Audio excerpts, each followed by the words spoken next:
Welcome back ناظرین. ہم بات کر رہے ہیں کہ کیا کرپشن سے پاک پاکستان ممکن ہے, اور اس وقت حیدر حسن ہمیں کراچی سے کال کر رہے ہیں. جی حیدر صاحب, کا کوئی سوال ہے ہمارے پینلسٹ کے لیے؟ جی السلام علیکم. میرا کویشچن یہ ہے کہ 1947 سے لے کے آج تک کیا ہم کوئی ایسا آدمی کو آئیڈینٹیفائی نہیں کر سکے ہیں جو کرپٹ نہ ہو, جو ہمیں لیڈ کر سکے ہماری قوم کو؟ کیونکہ انیشلی اگر آپ نے قوم کو لیڈ کرنا ہے تو ضروری ہے کہ آپ ہمسیلف جو لیڈر ہے وہ کرپٹ نہ ہو. تو بالکل حیدر حسن صاحب, آپ کا سوال سمجھ آ گیا, بہت بہت شکریہ.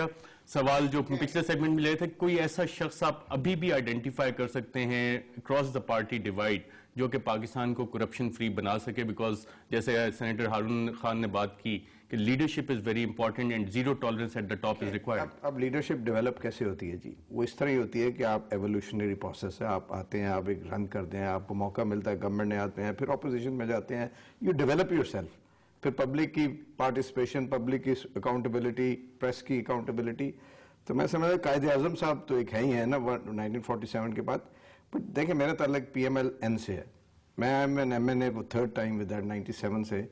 میں دیکھ رہا ہوں کہ ہماری پارٹی میں مطلب اکاؤنٹیبلٹی پہ بڑا زور ہے, اور کوئی ایسے کیسز خدا نہ خواستہ کرپشن کے ہمارے لیڈرز کے خلاف 97 کے بعد آنورڈز میں نہیں سمجھتا. صاحب سے کبھی پوچھا 5,000 روپے ٹیکس کیوں دیتے ہیں؟ دیکھیں وہ ٹیکس انہوں نے ایکسپلین کیا, he had a full programme آن دنیا ٹی وی جس پہ شہباز شریف صاحب نے آگے پوری فیملی کا کیا.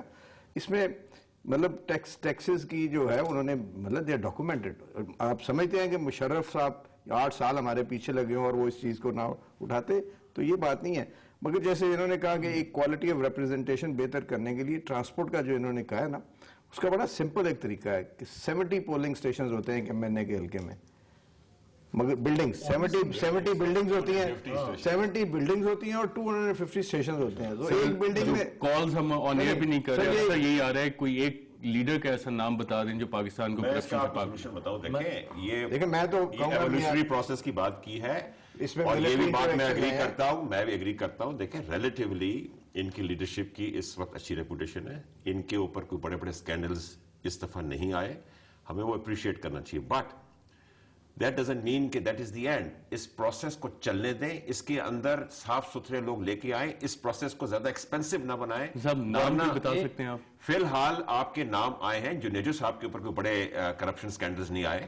اس کے بعد کی بات ہو رہی ہے, اس کے بعد شوکت عزیز کو آپ جتنا مرضی کہیں کوئی کرپشن سکینڈل سامنے لے کے آئے نا, شوکت عزیز صاحب کا لے کے آئے نا سامنے ایک پورا پروگرام آپ کے ساتھ اکیلے بیٹھ کے ہو سکتا ہے شوکت عزیز صاحب کے کارناموں پہ. میں یہ کہہ رہا ہوں کہ سامنے لے کے آنا, پھر یہ گورنمنٹ کیوں نہیں کرتی؟ مشرف صاحب یہی بات تو ہم کہہ رہے ہیں کہ جی جب بات کرتے ہیں پریزیڈنٹ زرداری پر, تو پھر اس کے بعد پروف کیوں نہیں تھے شوکت عزیز کو؟ وہی بات. دیکھیں میں آپ بتاؤں کہ شخص کا اس پاکستان میں آپ کسی کا بھی نام نہیں لے سکتے کسی بھی دنیا میں کہ ایک شخص یا ڈبوئے گا یا ایک شخص آپ کو کلین بوٹ نہیں, ایک شخص نے یہ منحصر القوم آپ نے کرنا ہے. اس میں آج دیکھیں کل کے الیکشن ہوئے, میرے سامنے میرے حلقے میں کیئر ٹیکر منسٹر صوبائی بنے 3 مہینے کے لیے 4-4 کروڑ روپیہ دے کر کے. کیئر ٹیکر منسٹر بنے, الیکشن والے بعد میں ہے, وہ 4-4 کروڑ روپے دے کر کہتے کیوں بنے؟ ان کو پتا تھا کہ ہم نے اسی 3 مہینے میں اپنا سارا کچھ کور کر لینا ہے. آپ کے سامنے پیٹرول پمپ پر مٹی کا تیل ملا ہوا ہے, دودھ میں پانی ملا ہوا ہے, آٹے میں کچھ اور ملا. یہ تمام چیزیں کسی ایک شخص کے صاف ہونے کی نہیں ہیں. سزائیں کڑی تب ہیں کہ جب آپ کے پکڑنے والے ہیں, کرپشن کو روکنے والے جب وہی کرپٹ ہیں, تو آپ کس سے آپ صفائی کرائیں گے؟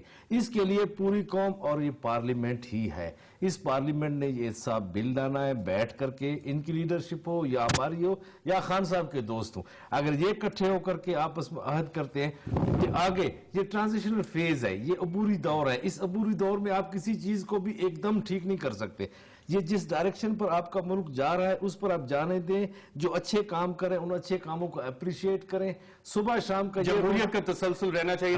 یہاں پہ ہم ایک وقفہ لیں گے, اور وقفے کے بعد جب واپس آئیں گے تو کچھ تجاویز پہ بات کریں گے جو ابھی تک سامنے آئیں, اور اس کے علاوہ کیا ہو سکتا ہے ایک وقفے کے بعد.